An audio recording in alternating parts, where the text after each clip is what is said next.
Who is the real Steve Bannon? Is he an anti-Semite, a white nationalist, a misogynist, as many believe?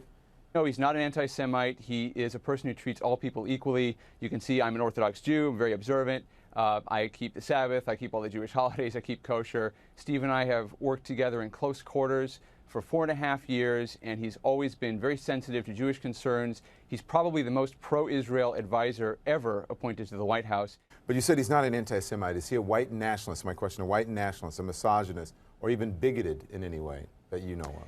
Not at all. Steve Bannon does not have a bone of prejudice in his body. And in fact, Steve Bannon went out of his way at Breitbart to look for talent among non-traditional conservatives, just like Andrew Breitbart had championed the cause of black conservatives, Latino conservatives, women conservatives. Steve Bannon did the same thing, and he brought people on board.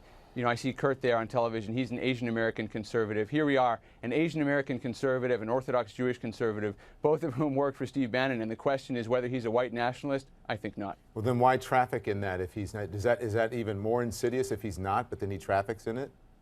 Can you name for me, Don, one white nationalist article at Breitbart? Just one. I saw that whole build-up segment. I didn't see a single white nationalist article. Not one. There's an article offending the alt-right, and also the alt-right praises Breitbart, and even he has said he is a platform for the alt-rights. It's important to draw a distinction between covering something and defending something. That's journalism. That's not defense or advocacy. The alt-right movement is certainly a white supremacist, white nationalist movement that does involve racism. It just is what it is. And if you're Donald Trump, if you're the president-elect, it's, you know, it should be high on your list of priorities to unite the country, especially after such a divisive campaign. And we just don't see that with Bannon picked as chief strategist. That said, Joel, here's what my colleague Anna Navarro tweeted today. She said, folks, it's real simple. Good, decent, inclusive Americans who believe in equality do not get praised by the American Nazi Party and the KKK. Well, let's put it this way. You have the new Black Panther Party praising Barack Obama. You have Obama sitting in Jeremiah Wright's church for 20 years, and he dissociated himself from Jeremiah Wright. None of those people were advisors. Wait a second. You have to. But hold on. No, he was. If you're asking me to be honest and fact check, none of those people were advisors to the president. He did not appoint any of those people when he came into office. You're not applying the same standard to both people. Barack Obama was the president and came from this environment. Steve Bannon does not come from those environments. And Anna Navarro and Evan McMullin have both lied openly about Steve Bannon. They have both said he's an anti-Semite. Evan is on your show tonight. He can't defend that statement. Kurt Bardella didn't even try to say whether Steve Bannon's an anti-Semite or not. So the entire premise of your discussion, Don, is Steve Bannon's an anti-Semite. I think we've proven that to be false because Evan can't defend it, Kurt can't defend it, Anna can't defend it, and it's not true. They throw out a bunch of innuendo to try to smear somebody. This discussion is whether Steve Bannon's a white nationalist and an anti-Semite. I'm glad that we've put that myth to bed. Now let's move on to talking about the country. I don't think we put that myth to bed. I think that's still a question about it. Just because you say it, it doesn't mean that he's not. And I don't know that he is, but he certainly traffics in it when he says. He made a business of it. Yes.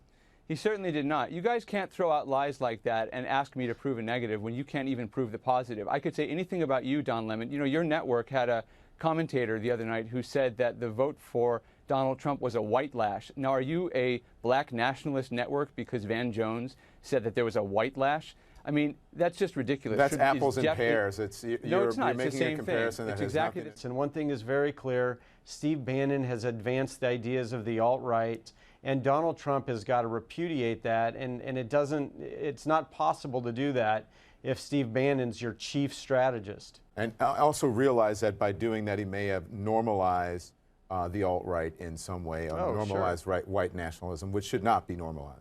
Earlier, we spoke about the article on Breitbart.com, an establishment conservative's guide to alt-right. It's a very long and sympathetic description of the movement, which includes this. For the Meme Brigade, it's just about having fun. They have no real problem with race mixing, homosexuality, or even diverse societies. It's just fun to watch the mayhem and the outrage that erupts when those secular shibboleths are openly mocked. So I'm just reading this now. It's all just fun. How is that okay?